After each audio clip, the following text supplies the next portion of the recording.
Market లో invest చేసి మీ డబ్బులు డబుల్ చేసుకోవాలనుకుంటున్నారా? సుందరరామిరెడ్డి గారి సెమినార్ కి అటెండ్ అవ్వండి. నమస్తే, సుమన్ టీవీ ప్రేక్షకులకు నమస్కారం. నేను మీ అనలిస్టు మందలి కృష్ణారెడ్డిని మాట్లాడుతున్నాను. విదేశ మారక ద్రవ్యం మన దగ్గర పెరగడానికి ఒక పద్ధతి ఏమిటంటే విదేశీ డిపాజిట్లను మనం ఆకర్షించడం. మన బ్యాంకుల్లో విదేశీ డిపాజిట్లు బాగా పెరిగితే వాళ్ళు డాలర్ల రూపంలో మనకు చెల్లిస్తారు కాబట్టి తద్వారా మన దేశం లోపల అధిక మొత్తంలో విదేశీ మారక ద్రవ్యం మనకు చేరే అవకాశం ఉంది. 2013లో ఇలాంటి సమస్య వచ్చినప్పుడు విదేశీ మారక ద్రవ్యాన్ని ఆకర్షించడానికి రకరకాల ప్రయత్నం మనం చేసాం. అంతకుముందు ఉన్నటువంటి చాలా నిబంధనల్ని తొలగించడం జరిగింది. తర్వాత మనకు ఆ సమస్య పూర్తయిన తర్వాత మళ్ళీ కొన్ని నిబంధనలు పెట్టడం జరిగింది.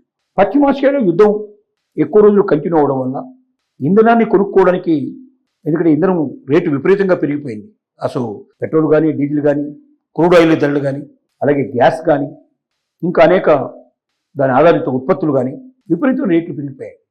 అవన్నీ విదేశాల నుంచి తీసుకురావాల్సింది కాబట్టి 85% సుమారుగా బయట నుంచి తెచ్చుకోవాల్సింది కాబట్టి విదేశీ మారక ద్రవ్యాన్ని ఎక్కువ మొత్తంలో చెల్లించాల్సి. దానికి తోడుగా మన రూపాయి పడిపోవడం వల్ల కూడా మరి రోజు రోజుకి ఎక్కువ మొత్తంలో మనం చెల్లించాల్సిన పరిస్థితి ఏర్పడింది.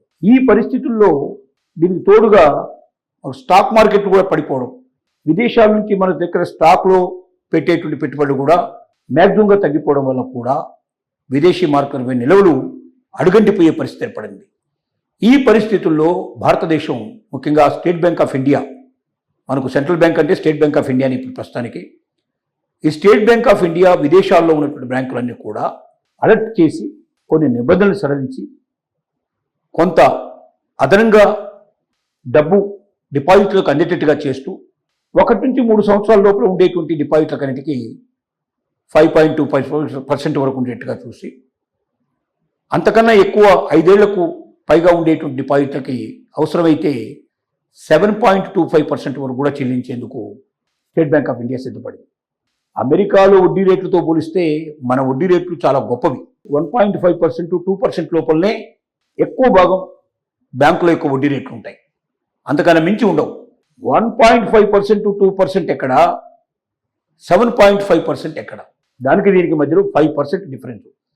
అసలు కోట్ల రూపాయల వ్యవహారంలో బిలియన్స్ డాలర్స్ లోపల ఒక 0.5% డిఫరెన్స్ ఉన్నా కూడా చాలా పెద్ద మొత్తం లోపల వడ్డీ వచ్చే అవకాశాలు ఉంటాయి.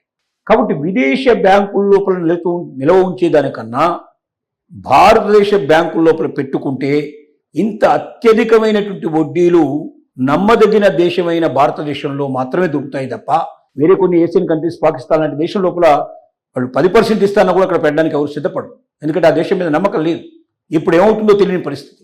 కాబట్టి సుస్థిరంగా, రాజకీయంగా సుస్థిరంగా ఉండి రోజు రోజుకి మరి గ్రోత్ రేటు విపరీతంగా ఉన్నటువంటి భారతదేశం మరింత గొప్పగా వెలుగే అవకాశం ఉన్న దేశం లోపల పెట్టుబడులు సురక్షితంగా ఉంటాయనే నమ్మకం ఏర్పడిన ప్రాంతంలో ఇంత మేరకు వడ్డీ రావడం అనేది చాలా ఎక్కువగా విదేశీ డిపాజిట్దారులను ఆకర్షించే పరిస్థితి ఏర్పడింది. రెండోది, మనం కొంతమందిని అక్కడ మీడియేటర్స్ను తయారు చేసుకొని వాళ్ళ ద్వారా భారతదేశం యొక్క బ్యాంకులో పెడితే ఈ దేశంలో మీరు వడ్డీ తీసుకుంటే, అక్కడ వడ్డీ తీసుకున్నా కూడా డిపాజిట్ మీద 1%, 1.5% వడ్డీ ఇచ్చినప్పుడు మరి లోన్ మీద కూడా ఓన్లీ 2% నుంచి 3% లోపలనే లోన్ దొరికే అవకాశం ఏర్పడుతుంది. ఒకవేళ అక్కడ 3% వడ్డీకి డబ్బులు తీసుకున్నా కూడా ఇక్కడ 7.5% దాకా వచ్చే అవకాశం ఉంది. కాబట్టి అక్కడ వడ్డీకి డబ్బులు తీసుకొని కూడా, అక్కడ బ్యాంకుల్లో వడ్డీకి డబ్బులు తీసుకొని ఇక్కడ బ్యాంకు లోపల, భారతీయ బ్యాంకు లోపల దాచుకోవడానికి సిద్ధపడ్డారు. తత్ఫలితంగా $1.5 బిలియన్ విదేశీ డిపాజిట్లు మనకు ఈ మధ్యకాలంలో చేరిపోయాయి. ఇది చాలా పెద్ద మొత్తంలో వచ్చినట్టు లెక్క.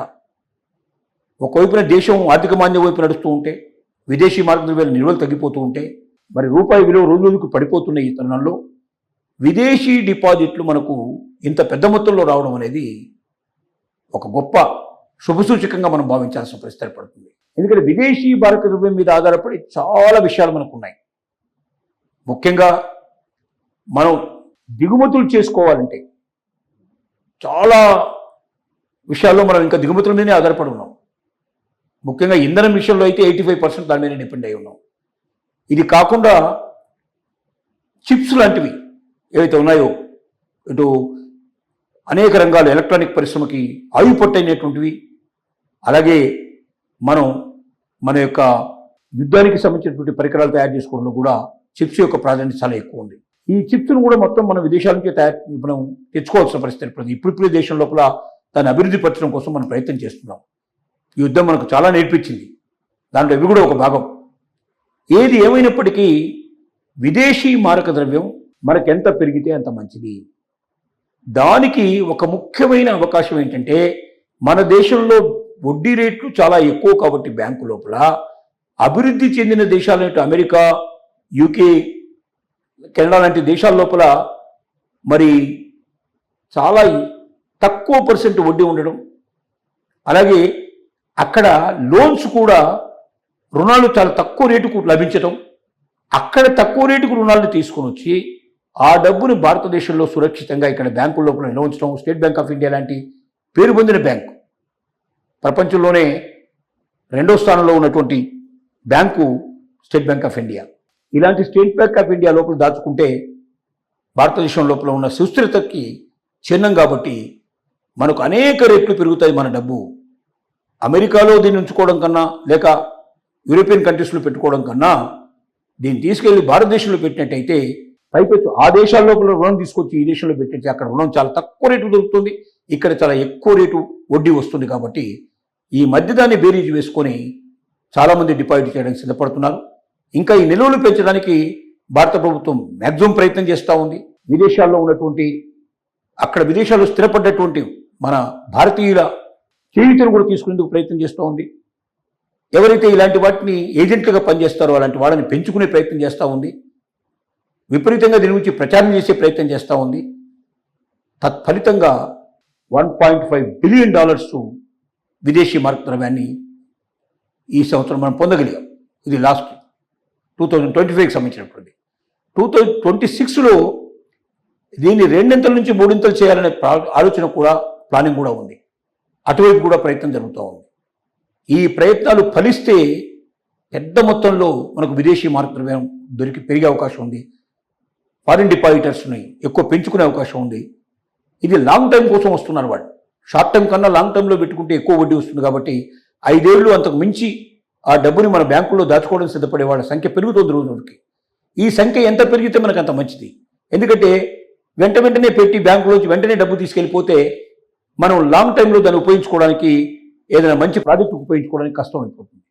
అదే ఒకవేళ 5 ఏళ్ళ కన్నా మించి ఉంటుందనే గ్యారెంటీ ఏర్పడినప్పుడు నమ్మకంగా ఉండే ఆ డిపాజిట్ని మనం ఏదైనా ఒక దాంట్లో పెట్టుబడి కింద పెట్టుకొని, తద్వారా వాళ్ళకిచ్చే వడ్డీ కన్నా ఎక్కువ డబ్బు దీంట్లో సంపాదించే పరిస్థితి ఏర్పడినప్పుడు మనకే నష్టం జరగదు, పైపెచ్చు వాళ్లకు లాభం అవుతుంది, ఉభయత్ర లాభం అయ్యే పరిస్థితి ఏర్పడుతుంది.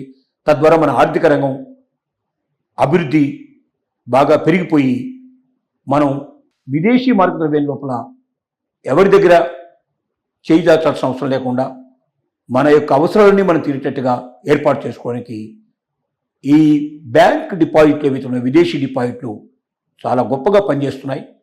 ఇవి మరింతగా అభివృద్ధి కావాలని, దీనికి ముఖ్యంగా విదేశాల్లో ఉన్నటువంటి మన ఎన్ఆర్ఐలు ఎవరైతే ఉన్నారో వాళ్ళు పంపించే డబ్బు కూడా ఇంతకుముందు గణనీయంగా పంపించేవాళ్ళు. ఇప్పుడు వాళ్ళు కూడా ఈ పశ్చిమ ఆసియా యుద్ధం వల్ల చాలా దేశాల నుంచి మనకు డబ్బు రావడం లేదు. అది మనకు ఒక మైనస్ పాయింట్ అయింది.